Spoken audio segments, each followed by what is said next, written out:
अवतार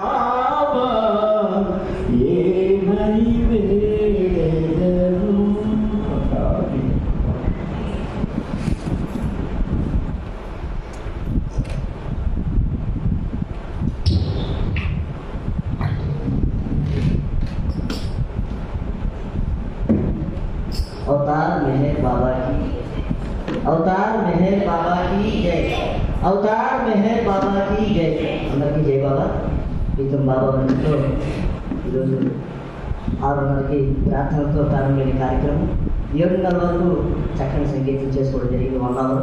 ఆ తర్వాత బాబావారి ఇచ్చినందుకు ఈరోజు బాబావారి 1958లో మిక్కిలి బీచ్ పర్యటన యొక్క ఆ విశేషాలన్నీ కూడా మనం ఈరోజు 11 నిమిషాల పాటు బాబావారి చిత్రాన్ని చూసే అవకాశం కూడా బాబా మనకి ఈరోజు కల్పించేందుకు బాబా హృదయపూర్వకంగా తెలియజేసుకుంటూ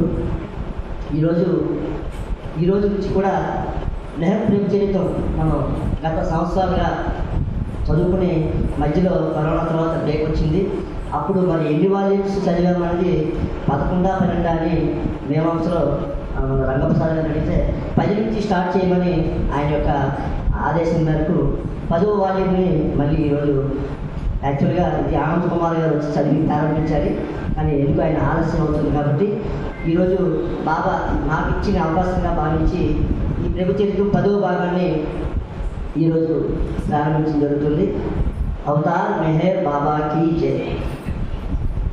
ఈ ప్రభు చరిత్ర 10వ భాగం బాబావారు మెహరాజాదులో మనోరాష్ కార్యక్రమం అక్టోబర్ 1951 విశేషాలు ఇవన్నీ కూడా 1951 అక్టోబర్ 24వ తేదీన మధ్యాహ్నం 3:30 నిమిషాలకు మెహర్ బాబా కాజాగూడ నుండి కాలినడకన ప్రయాణం అయ్యారు.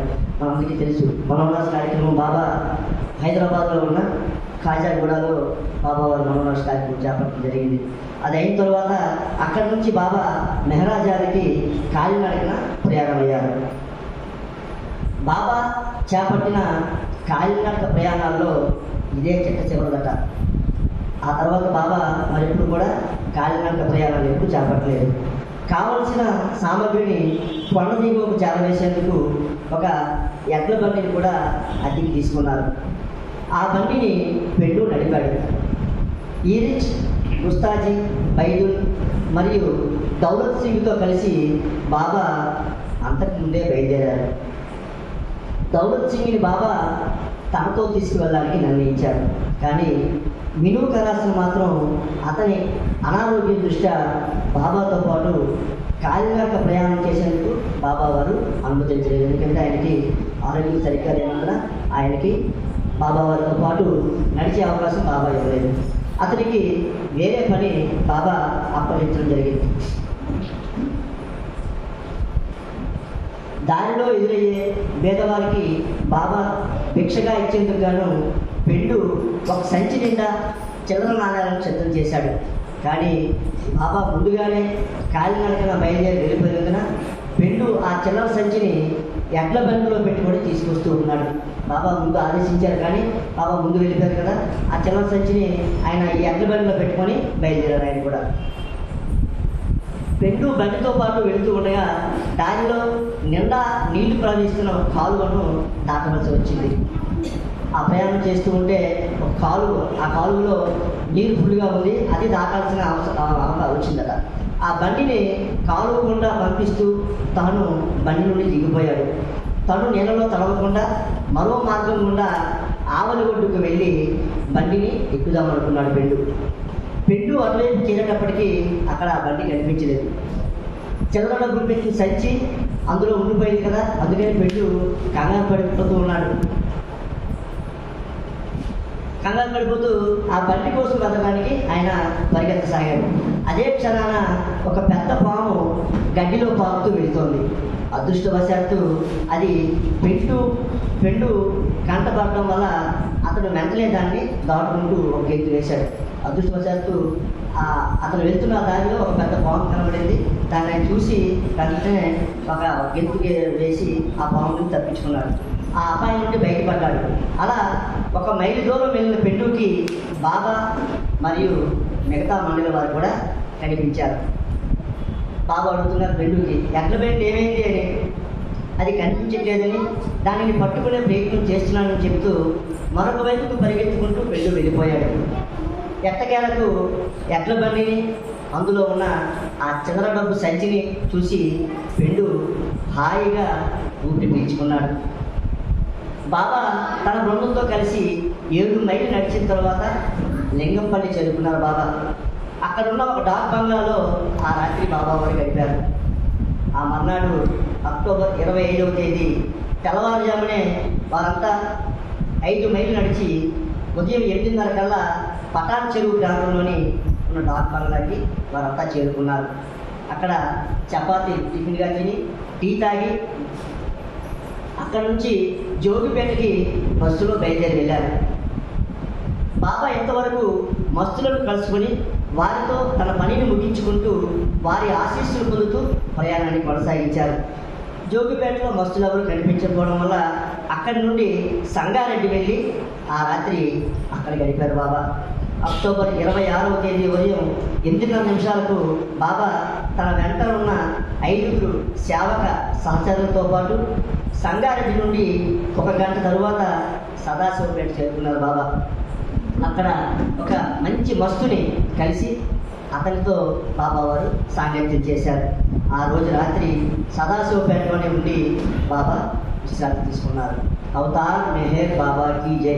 బాబా వారు ఇచ్చిన ఈ అవకాశానికి ఉదయపూర్వ తెలియజేసుకుంటూ, అది కుమారాన్ని లేట్ చేయడం ద్వారా బాబా నాకు ఈరోజు ఈ అవకాశం ప్రారంభించే అవకాశం ఇచ్చిన బాబా వారికి ఉదయపూర్వ తెలియజేసుకుంటూ, మనం ఈ వారం బాబా వారి యాక్ట్ ఆఫ్ గాడ్ ఆయన నిర్ణయించుకున్న ప్రకారం ఆ యాక్సిడెంట్ తలకు విశేషాలన్నీ కూడా మనం ఈ ద్వారా తెలుసుకున్నాం. అదేవిధంగా 24న 1958లో బాబావారు, అదే మే 24, 1958లో బాబావారు మై విష్ మన విశ్వమాన వారికి ఇవ్వడం జరిగింది. ఆ విషయాలన్నీ కూడా కుమారాన్ని ద్వారా తెలుసుకున్నాం. అవతార్ మెహర్ బాబాకి జై. జై బాబా.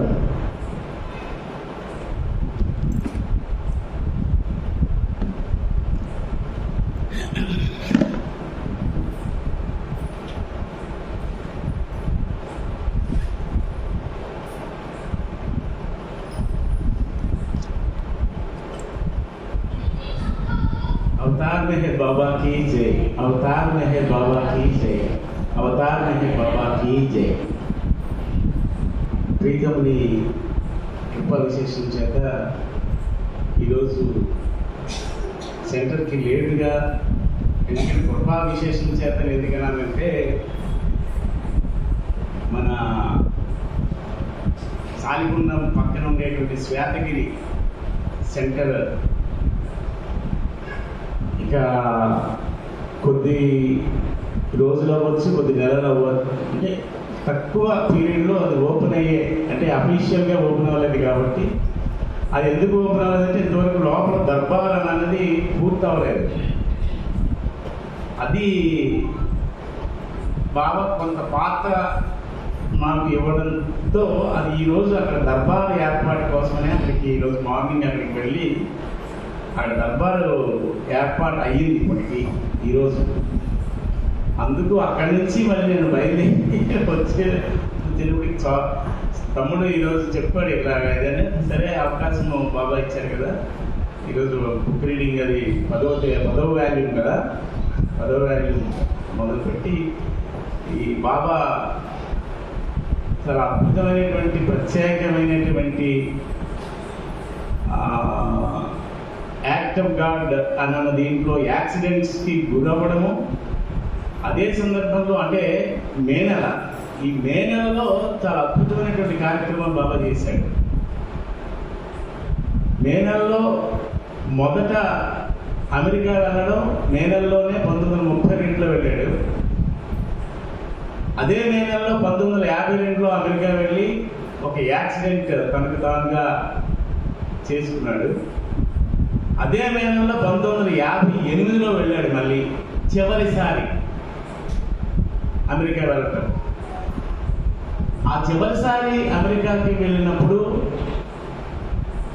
మెథిల్ బీచ్లో 24 మే 1958లో మై విష్ నా అభీష్టము అనేటువంటి అద్భుతమైనటువంటి సందేశాన్ని నా ప్రేమికులకు అని ప్రత్యేకంగా ఇచ్చాడు ఆయన. అంటే యావత్ విశ్వానికి సంబంధించిందే అయినప్పటికీ ప్రత్యేకంగా ప్రేమికుల కోసము అని చెప్పిన అనాభీష్టము అనేటువంటి విశేషాన్ని మెట్టిల్ బీచ్లో 24 మే 1958లో అది ఇస్తూ, తర్వాత మెహరాబాద్లో మళ్ళీ 1900 అదే దీంట్లో మెహరాబాద్లో ప్రత్యేకంగా 24/2/58లో అది మెహరాబాద్లో అది మనకి అందజేసినటువంటి అద్భుతమైనటువంటి సందేశం అది. ఆ సందేశాన్ని మనం ప్రతిసారి చాలాసార్లు చదువుకున్నాం. ఇది మరొకసారి మనం ఆయన యొక్క ప్రభు యొక్క వాంఛితము అభీష్టము ఏమిటో అని అన్నది మరొకసారి మనం మననం చేసుకుందాం అనేటువంటి ఉద్దేశంతో ఈరోజు బుక్ రీడింగ్ ప్రారంభిద్దాం అనుకున్నప్పటికీ కూడా బుక్ రీడింగ్ చేస్తూ కొంతసేపు అయిన తర్వాత ఇది మై విష్ కూడా మనం ముచ్చరించుకుందాం. ఈరోజు ఫిల్మ్ కూడా వేయడం జరిగింది. మిడిల్ బీచ్లో బాబా 1958 ఫిల్మే వేశాను ఈరోజు. అదే ఫిల్మ్ కూడా వేశారంట. ఇది అద్భుతమైనటువంటి, అంటే అమెరికాలో చివరిసారి 1958 మే నెలలో వెళ్ళాడు బాబా. ఈ మే నెలలో చాలా ప్రాధాన్యత క్రమంలో అద్భుతమైనటువంటి సందేశాలు ఇచ్చాడు బాబా. అందులో ఇది ఒక మన ప్రేమికుల కోసం ఇది మనం చదువుకుందాం. బాబా ఫస్ట్ నుంచి 5 వరకు ఇచ్చినటువంటి ఈ సందేశంలో ఉండేటువంటి క్రమణికలు ఏంటంటే అది భౌతిక జీవనానికి సంబంధించినవి. అంటే మెటీరియల్ లైఫ్లో ఒక బాబా యొక్క ప్రేమిక పాత్ర ఎలా ఉండాలి అని అన్నది 1 నుంచి 5 వరకు, అంటే మొత్తం 6 సూచనలు ఇచ్చాడు బాబా. మనకి సూచనలు కాదు, అది ఆర్డర్సే. 6వది ఆధ్యాత్మిక ప్రయాణంలో ప్రతి ఒక్క ఆత్మ, ప్రతి ఒక్క జీవాత్మ కూడా అది నెరవేర్చవలసినటువంటి అగత్యం ఉన్నది అని చెప్పి 6వ సూచన కూడా ఇచ్చాడు బాబా. సో అది మనము వీలున్నంత మేరకు రోజు చేయడానికి ప్రయత్నం చేద్దాం ఈరోజు. ఫస్ట్ది అంటే 1 నుంచి 5 వరకు వరుసగా చదువుతాం.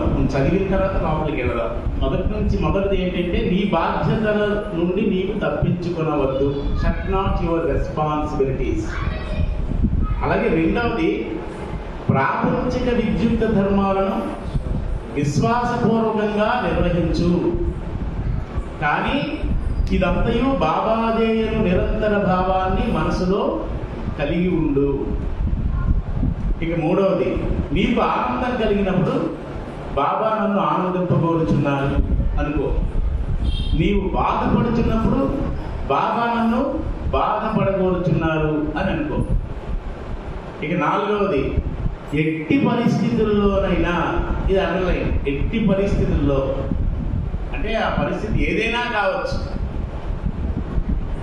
బాబాను అన్ని పరిస్థితిలో ఉంచెను అని విశ్వాసపూర్వకంగా నిజమైన భావాన్ని కలిగి ఉండు అని అన్నాడు బాబా.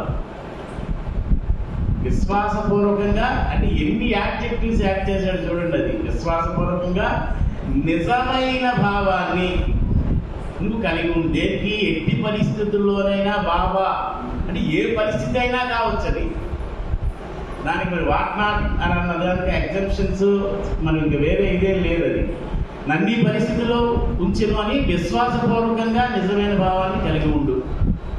ఇక 5వది బాబా ప్రతి ఒక్కరిలో ఉన్నాడనే యథార్థ భావానుభూతితో పరోపకారంతో పరులను సేవించడానికి ప్రయత్నించు.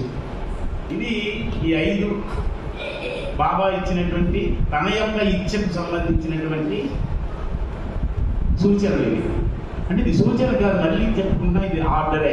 ఎందుకంటే ప్రేమికుల కొరకు అది ఇచ్చినటువంటి అద్భుతమైనటువంటి విశేషాలు. అయితే ఇప్పుడు మొదటికి వెళ్దాం. మళ్ళీ మొదటి 5 కూడా ప్రాపంచిక జీవనానికి సంబంధించినవి.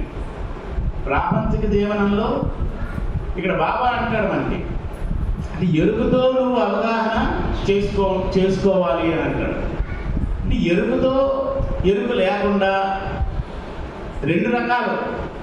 ఎరుకు లేకుండా చేసుకోవడం ఏంటి, ఎరుకుతో చేసుకోవడం ఏమిటి, అది మనకి దాని నుంచి ఎరుకుతో ఏమిటి, ఎరుక లేకుండా ఏమిటి అనేది గాస్టిక్స్లోకి వెళ్ళాలి. అది చాలా పెద్ద సబ్జెక్ట్ కాబట్టి మనం ఇప్పుడు ఎరుకతో, అంటే ఈ ఎరుక అనేది సాధారణ మానవుల కోసం కాదు. అయితే మన సాధారణ మానవుల కోసం కాదంటే మనం సాధారణ మానవులం కాదా అని ఒక ప్రశ్న ఉదయించవచ్చు. మనం మాత్రం సాధారణ మానవ స్థితిలో లేవు మనం, ఇది ఖచ్చితం. మనం ఎందుకు? బాబా యొక్క సాంగత్య భాగ్యాన్ని నోచుకున్నటువంటి కొద్ది ఆత్మల్లో ఒక ఆత్మ మనది, మరి బహుకొద్ది ఆత్మల్లో. అందుకు ఇది ఖచ్చితంగా ఎక్సెప్షనల్ కేసెస్ మనది. అంటే అది ఎక్సెప్షనల్ కేసెస్ అని మీరు ధైర్యంగా చెప్పండి, నేను ధైర్యంగానే చెప్తాను అనుకోండి. ఎందుకంటే భాస్కర్ రాజు గారు అన్న ఒక మాట నాకు పదే గుర్తుకొస్తుంది. బాబా పరిధిలోకి మనం తీసుకొని రాబడ్డామంటే 84 లక్షల జన్మలు మనం పూర్తి అయిపోయిందంటాడు ఆయన. మరి అంటే మరి ఎక్సెప్షనల్ కేసెస్ కావా మనకి? 84 లక్షల జన్మలు మనం పూర్తి చేసుకున్నాము అని అంటే మానవ జన్మలో ఆయనలో ఏకత్వానుభవం పొందడానికి అర్హత సాధించినట్టే కదా. మరి 84 లక్షలు పూర్తి చేసుకున్నాం అంటే అందుకనే ఎక్సెప్షనల్ కేసెస్. మరి ఆ ఎక్సెప్షనల్ కేసెస్ అని మమ్మల్ని బాబా ఒక రకంగా చెప్పాలంటే ఒక బిరుదు ఇచ్చాడు మనకి. ఆ బిరుదు మనం నిలబెట్టుకోవాలంటే దానికి తగ్గ ప్రాక్టికల్ వేలో మనం మనగలగాలి. అది బాబా ఇప్పించినటువంటి ఈ మై విష్ ద్వారా మనం ఖచ్చితంగా ఈ మై విష్ని మనం ఖచ్చితంగా పాటించగలిగితే మనకి బాబాకి నేను బాబా ప్రేమికుడిని, ఆయన బాబా లవర్ అని జంకాబద్ధంగా చెప్పగలడానికి ధైర్యం ఉంటుంది. మరి నీ బాధ్యతల నుండి నీవు తప్పించుకోవద్దు అని అన్నాడు. బాధ్యతలు, రెస్పాన్సిబిలిటీస్ ఏమిటి? బాధ్యతలు అంటే మెటీరియల్ బాధ్యతలు ఉంటాయి, స్పిరిచువల్ బాధ్యతలు ఉంటాయి. రెండు రకాల బాధ్యతలు. స్పిరిచువల్ బాధ్యతలు ఎందుకంటే బాబా తాలూకా ప్రేమికులు కాబట్టి స్పిరిచువల్ బాధ్యతలు కూడా మనకి అప్పగించాడు ఆయన. మై వర్కర్స్ అన్న దాంట్లో మనకు ఖచ్చితమైనటువంటి సూచనలు ఇచ్చి ఉన్నాడు ఆయన. మై వర్కర్స్ అంటే ఆయనకు సంబంధించినటువంటి కార్యకర్తలు. అందుకు మెటీరియల్ లైఫ్లో ఉండేటువంటి బాధ్యతలు ఏమిటి, స్పిరిచువల్ లైఫ్లో ఉండేటువంటి బాధ్యతలు ఏమిటి? మెటీరియల్ లైఫ్ వస్తే ఈ జీవాత్మ అంటే బాబా మన బాబా తాలూకా విషయాల్లో మాత్రమే మానవుడిని జీవాత్మగా మనము వ్యక్తీకరించాలి. మానవుడిని బాబా ఇచ్చినటువంటి సూచనల ప్రకారంగా. అంటే ఈ జీవాత్మ అంటే ద ఇండివిజువల్ అని అంటే నేను ఆనంద్ కుమారనో, లేకపోతే నేను గుడ్ల సత్యనారాయణనో, లేకపోతే నేను విశాలేనో కాదంటాడు బాబా. మన ఇండివిజువల్ అనేది నేను జీవాత్మని అని చెప్పగలగాలి. అంటే జీవాత్మ అంటే ఎక్కడి నుంచి విడిపడ్డది? సర్వాత్మ నుంచి వేరుపడ్డాను అనేటువంటి ఒక అమాయకమైనటువంటి భ్రాంతితో మనం ఒక ఐడెంటిటీని మనం పొందాం కాబట్టి నువ్వు జీవాత్మవు అని అనుకో, నువ్వు జీవాత్మవని అనుకో అంటాడు బాబా. సో మనము ఎన్ని జన్మలు అంటే ఎన్ని స్థితులు దాటామంటే బాబా చెప్పిన ప్రకారంగా the beyond state of God దీంట్లో నుంచి వచ్చినటువంటి అంటే గాఢ నిద్రావస్థ స్థితిలో ఎరుకలేని, అంటే అన్ని ఎరుక కలిగినటువంటి స్థితి అయినప్పటికీ కూడా ఎరుకలేని స్థితిలో ఉన్న ఆ సర్వాత్మకి, ఆ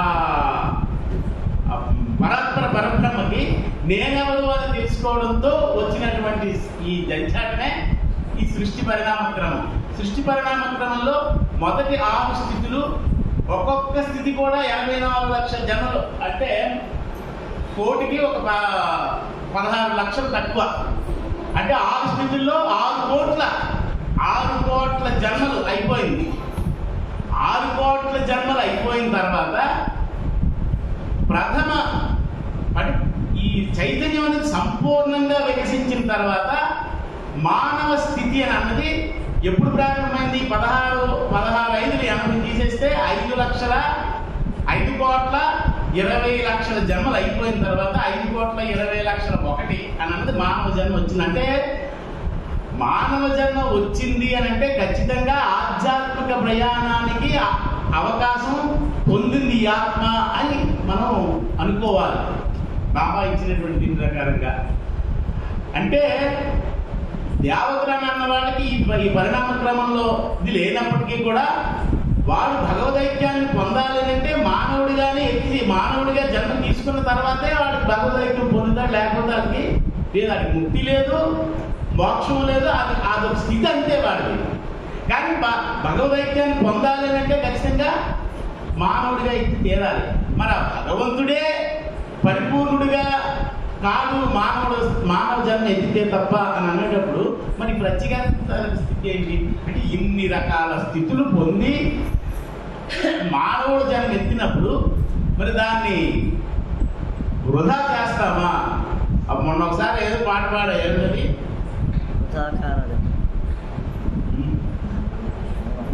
మన బాబ్జీ గారి పాట, జన్మకిదే సద్బాట కైవల్యముందే బాట మోక్షార్హం బహు మానవ జన్మ చేయకుమా వృధా చేయకుమా. మోక్షానికి అర్హత సాధించిందే ఈ మానవ జన్మ.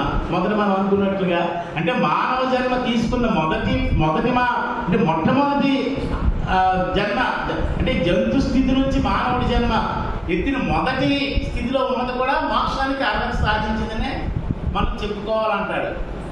సో ఆ మోక్షానికి అర్హత సాధించినటువంటి మానవ జన్మ వృధా కానీకు. మరి వృధా చేసిన తర్వాత ప్రయోజనం ఏంటి? అది ఇక్కడ మనకు చెప్తున్నాడు. అందుకనే మరి అటువంటి కొన్ని కోట్ల జన్మలు తీసుకున్న తర్వాత ఈ మానవ జన్మ తీసుకున్నటువంటి నీకు మన రెస్పాన్సిబిలిటీస్ అంటే భౌతికమైనటువంటి రెస్పాన్సిబిలిటీ సాధారణంగా ఏముంటాయి? జనరల్గా మాట్లాడితే నీకు ఒక కుటుంబం ఉంది, కుటుంబంలో భర్త, భార్య, పిల్లలు, వీళ్ళందరికీ సంబంధించినటువంటి కర్తవ్య నిర్వహణ ఒక్కొక్కరికి ఒక్కొక్క విధి ఉంటుంది. అందులో ఆ విధులన్నింటినీ కూడా నువ్వు తప్పించుకోవద్దు అంటాడు బాబా. అంటే స్పిరిచువల్ మెటీరియల్ రెస్పాన్సిబిలిటీస్ ప్రాపంచిక జీవనానికి సంబంధించి అవి ఎన్ని రకాలైన రెస్పాన్సిబిలిటీస్ ఉంటాయి. మనందరం అదే జీవనంలో ఉన్నాం కాబట్టి మనకు వేరుగా దానికి మనం ఎక్స్ప్లెనేషన్స్ ఇచ్చుకోవాల్సిన అవసరం లేదు. ప్రతిదీ కూడా మన రెస్పాన్సిబిలిటీ. ఒక భర్త ఉన్నాడంటే తన భార్యని, తన పిల్లల్ని పోషించాలి. భార్య ఉన్నదనంటే తన భర్తని, తన పిల్లల్ని సాకాలి. పిల్లలు ఉన్నారంటే తన తల్లిదండ్రులకు అనుగుణంగా వాళ్ళు చెప్పిన మాటలు వినాలి. వాళ్ళు చెప్పినటువంటి రీతిలో మన మనుగడ సాగించాలి. ఈ సాధారణంగా అందరికీ తెలిసిన రెస్పాన్సిబిలిటీస్. అవి నీవు తప్పించుకోవద్దు అని అంటాడు. కానీ బాబా తాలూకా పరిధిలోకి వచ్చిన వాళ్ళకి ఏమిటి రెస్పాన్సిబిలిటీస్? ఇది మనం ఒక కథ రూపంలో అంతకుముందు కూడా చెప్పుకున్నాం. అంటే బాబా దగ్గరికి ఒక సాధువు వచ్చాడట. సాధు అంటే ప్రాపంచిక జీవనంలో ఉన్నవాడైనప్పటికీ ఆయన భగవద్ అనుభూతిని భగవంతుడిని చేరాలనేటువంటి తపంతో బాబా దగ్గరికి వచ్చి, నాకు భగవదైక్యం కావాలి బాబా, నేను నీ దగ్గరే ఉంటాను అంటే మరి నీకు వేరే బంధనాలు ఏం లేవా అంటే ఉన్నాయి, నాకు బరువు బాధ్యతలు అన్నీ ఉన్నాయి, నాకు దాంతో సంబంధం లేదు, నేను నీ దగ్గరికి ఎందుకు వచ్చానంటే నాకు భగవదైక్యం నువ్వు ఇస్తావని. సరే నీకు భగవదైక్యం ఇస్తాను, సరే నీకు మరి అన్నీ ఉన్నాయని అంటున్నావు కాబట్టి నేను చెప్పిన మాట వింటాను. అయితే నువ్వు వెంటనే ఇంటికి వెళ్ళిపోయి నీ భార్య పిల్లల్ని పోషించు, నీ ఏదైతే వృత్తి ధర్మం ఉందో ఆ వృత్తిని చేసుకొని ఒక సంవత్సరం దానికి టైం పెట్టి అప్పుడు రా. సరే ఆ సంవత్సరం చేసి వచ్చాడు. వచ్చిన తర్వాత అది మరి ఇప్పుడు ఏం చేసావు ఈ సంవత్సరం అంటే, నువ్వు చెప్పావు కాబట్టి నా భార్యని, నా పిల్లల్ని నేను పోషించాను, నా ఉద్యోగ బాధ్యతలు నిర్వర్తించాను, ఇప్పుడు మళ్ళీ వచ్చాను సంవత్సరం తర్వాత రమ్మన్నా కానీ ఇప్పుడు ఏం చేయాలి? మళ్ళీ వెళ్ళు. ఇప్పుడు నీకు ఆ భార్య పిల్లలు లేదు, వాళ్ళు ఆ భార్య చనిపోయింది, నీ పిల్లలు చనిపోయారు, నీకు ఉద్యోగం లేదు, అనుకో. కానీ ఇప్పుడు అక్కడ ఉన్నవాళ్ళు నా తాలూకా నాకు సంబంధించిన వాళ్ళు, అంటే నీ భార్య, నీ పిల్లలు, నీ ఉద్యోగం నాకు సంబంధించింది. నాకు ప్రతినిధిగా నువ్వు అక్కడికి వెళ్ళి నువ్వు ఆ విద్యుత్ ధర్మాన్ని నువ్వు నెరవేర్చు.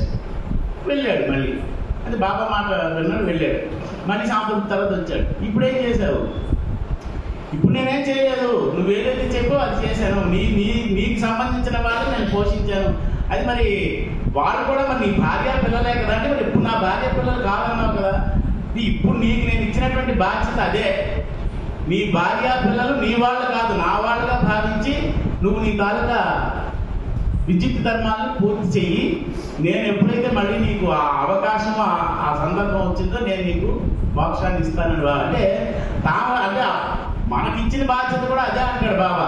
నీ భార్య నీ పిల్లలు నువ్వు అనుకోకు, వాళ్ళు నీకు సంబంధించినటువంటి బంధం ఏదుందో, బాంధవ్యం ఏదుందో అదంతా నాకు అప్పగించు.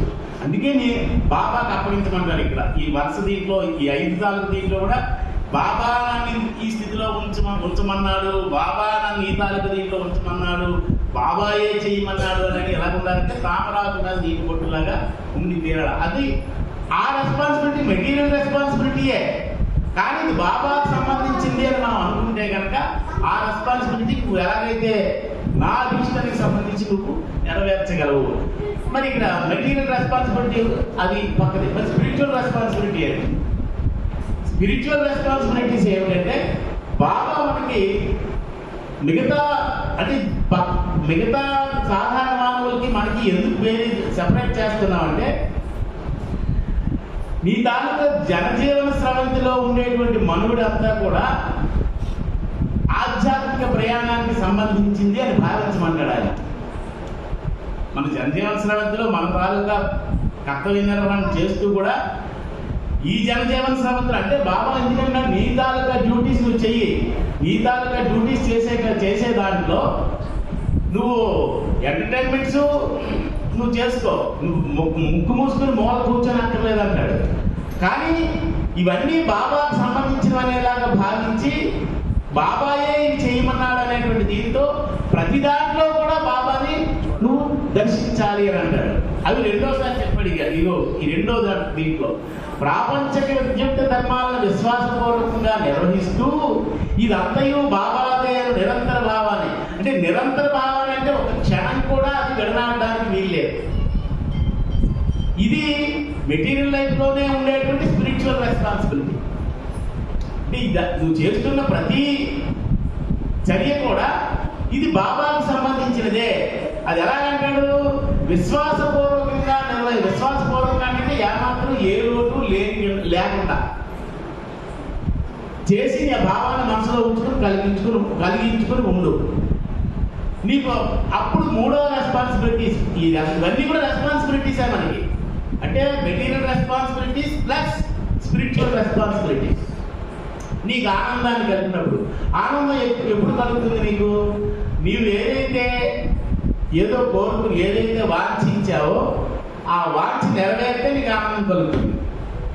అంతే కదా, ప్రతిదీ అంతే కదా. నీవు ఇప్పుడు ఆనందాన్ని నేను ఇప్పుడు చాలా ఆనందంగా ఉన్నానండి అంటే అర్థం ఏమిటి? నువ్వు ఏదైతే కోరుకున్నావో నెరవేరితేనే నువ్వు ఆనందాన్ని పొందుతావు. నెరవేరిపోతే నువ్వు ఆనందం పొందుతావు, ఆనందాన్ని పొందలేవు. నువ్వు ఆనందం కలిగినప్పుడు బాబా నన్ను ఆనందించకూడమన్నారు. బాధపడుతున్నప్పుడు, బాధ ఎప్పుడు పడుతుంది? నువ్వు ఏదైతే కోరావో అది నెరవేరకపోతే బాధ కలుగుతుంది. నువ్వు ఆనందం పొందినప్పుడు కూడా బాబా నన్ను ఆనందంగా ఉండమన్నారు. లేదు బాధ పడుతున్నప్పుడు బాబా నన్ను బాధ పడగోరుతున్నారు. ఇది బాబాయే నాకు అప్పగించినటువంటి బాధ్యత. నువ్వు ఆనందంగా ఉండు, లేదు బాధపడు. అంటే ఇప్పుడు మనకి అది లోపలికి వెళ్తే మనకి రెండు వేరు దీంట్లో ఉన్నాయి కదా, రెండింటినీ దీంట్లో మనం అయితే ఎలాగా అంటే అదే ఇప్పుడు అంటే ఇది వచ్చేది ప్రతి ఒక్క దీంట్లోని మనం ఇక అరగంటలో చెప్పుకుంటామంటే కనుక కాదు. ఎట్టి పరిస్థితుల్లో అంటే ఎనీ సర్కమస్టెన్సెస్ బాబాను అన్ని పరిస్థితుల్లో ఉంచారు అని విశ్వాసపూర్వకంగా నిజమైన భావాన్ని, అంటే నిజమైన భావం అంటే అబద్ధమైన భావం ఏంటంటే అబద్ధమైన భావం కూడా ఉన్నదని అక్కడ అర్థం.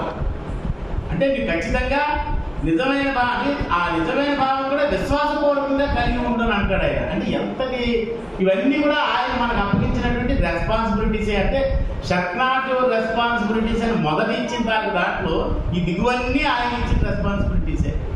అవి ప్రాపంచికమైనటువంటి జీవనాన్ని సాగించేవి. ఇక ప్రతి ఒక్కరిలో బాబాయే ఉన్నాడనేటువంటి యథార్థ భావానుభూతి ప్రతి ఒక్కరిలో, అంటే చెట్టులోని, పొట్టలోని, మనిషిలోని, జంతువులోని కూడా, అంటే అన్నిట్లో కూడా బాబా ఉన్నాడు. బాబా కూడా ఏమంటాడు, నేను అన్నిట్లో కూడా మమేకమై ఉంటాను, అన్ని స్థితుల్లో కూడా మమేకమై ఉంటాను అని అన్నాడు కదా బాబా. అంటే అన్నిట్లో ఆయన ఉన్నాడనేటువంటి విశ్వాసపూర్వకమైనటువంటి భావానుభూతి కావాలంటాడు. అంటే నిజమైనటువంటి మరి అంటాడు. అందుకనే అది యథార్థంగా నువ్వు అవి కనుక ఉంటే కనుక అప్పుడు లాస్ట్లో ఎవరైతే, అంటే ఇవన్నీ నిర్వహిస్తే ఎవరైతే అవసాన ఘడియల్లో నా నామాన్ని స్మరిస్తారో వారు తప్పక, అంటే ఇది ఇవన్నీ మొదట మెటీరియల్ లైఫ్లో ఉంటూ మెటీరియల్ ప్లస్ స్పిరిచువల్ కలిపినవి మొదటి 5 అయితే ఓన్ ప్యూర్లీ స్పిరిచువల్ 6. ఎవరైతే అవసాన ఘడియలందు నా నామాన్ని స్మరిస్తారో వారు తప్పక నన్ను చేరుకుందురని నేను నా దివ్యాధికారంతో సర్వజనులకు, అంటే ఇప్పుడు మన బాబా ప్రేమికులు అని అంటారు కాబట్టి సర్వజనులకు ఎవడైతే తన నామాన్ని స్మరిస్తాడో వాడు చెప్తాను, నీ తుది గడియలందు నన్ను స్మరించడం మనం మర్చిపోకు. నీవు ఇప్పటి నుండే నన్ను జ్ఞప్తిగా ఉంచుకోవడానికి ప్రారంభిస్తే మృత్యువాసన్నమైనప్పుడు నన్ను స్మరించడం నీకు దుర్లభం అవుతుంది. ఈ క్షణం నుండి అనుదినము ఒక్కసారైనా నా నామాన్ని స్మరించే అభ్యాసం అలవాటు చేసుకుంటే నీ తుది గడియలందు నన్ను స్మరించడం మరవకుండా ఉంటావు. ఇది మళ్ళీ నెక్స్ట్ దీంట్లోకి ఇది కంటిన్యూ చేద్దాం, టైం అయిపోయింది కాబట్టి. అంటే ఇది మొత్తం ఇది ప్రతి ఒక్కరు కూడా ప్రతిరోజు ఇది మనం ఒకసారి తిరగేయాలి.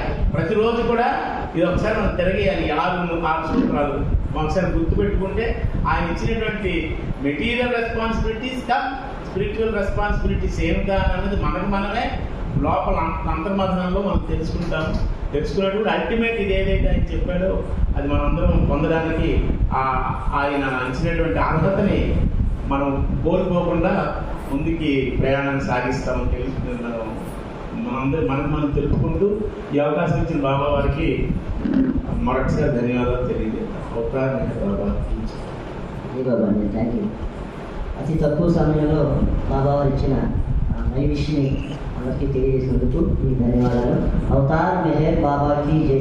ఇక మన కార్యక్రమాలకు వస్తే ఈ బుధవారం నాడు ఉదయం నగర సంకీర్తన కృష్ణమైన గారి గృహంలో జరుగుతుంది. సాయంత్రం సంకీర్తన కార్తీక కేంద్రంలో, లక్ష్మీవారం ఉదయం నగర సంకీర్తన అక్బో కాలనీలో, సాయంత్రం సంకీర్తన మన నివగర్ మేస్టర్ గృహంలో మరియు అక్బో కాలనీలో అనంతరావు గృహంలో జరుగుతుంది. శుక్రవారం సాయంత్రం సంకీర్తన నామా ఉమాదేవి గారి గృహంలో జరుగుతుంది. ఆదివారం ఉదయం నగర సంకీర్తన పురుషోత్తమ కాలనీలో ఉన్న మెహర్ విద్యా విహారంలో జరుగుతుంది.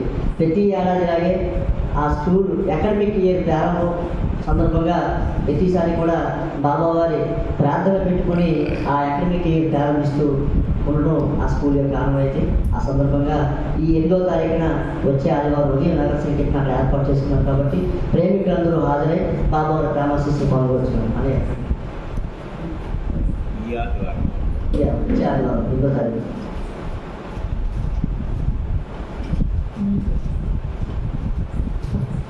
అవతార్ మెహర్ బాబా की మెహర్ విద్యాలో ఏ కార్యక్రమం చేసినా సరే ప్రతిదీ పిల్లలకి బాగానే అందించాలి.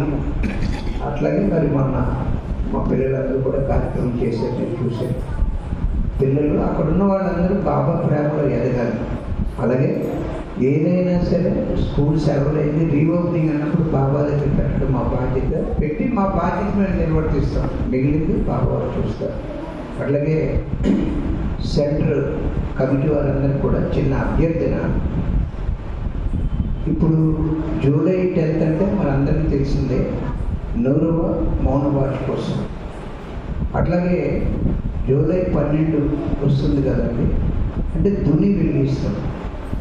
ఆ దుని వెలిగిస్తుంది కూడా అది 100 సంవత్సరం. అలాగే బాబా టేబుల్ సర్వ్లో కూర్చొని బుక్ ఆఫ్ బుక్స్ రాసింది కూడా 100 years. ఇలాగా ఈ జూలై మంత్లో ఇన్ని విశేషాలు ఉన్నాయి. అయితే మొన్న బాబా ప్రేయర్ చేస్తుండేటప్పుడు బాబా సడన్గా ఒక థాట్ ఇచ్చారు. అది మొట్టమొదటి సెంటర్లో అడిగి కమిటీ వారు వాళ్ళు ఇంప్రూవ్ చేసి ఆ కార్యక్రమం చేద్దామని జూలై 12వ తారీఖుని మా మెహర్ విద్యావకారిలో దున్ని వెలిగిద్దాము అనేటువంటి ఒక కార్యక్రమం చేద్దాం. అంతవరకు మన శ్రీకాకుళం రీజియన్లో ఇప్పుడు కూడా దున్ని వెలిగించడం అనేటువంటి లేదు. తెలంగాణ రీజియన్లో ఎక్కడ ఏ కార్యక్రమం జరిగినా బాబా సత్కాల కార్యక్రమం జరిగితే వాళ్ళు దున్ని వెలిగిస్తారు.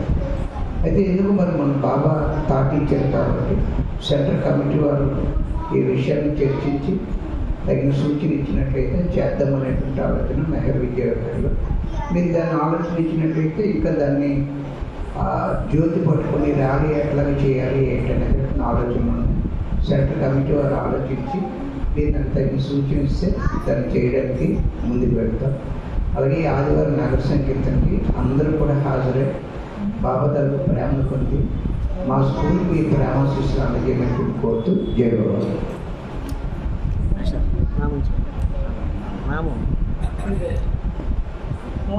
बाबा की जय। बाबा की जय। हरे हरे हरे हरे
अवतार मेहर बाबा की जय।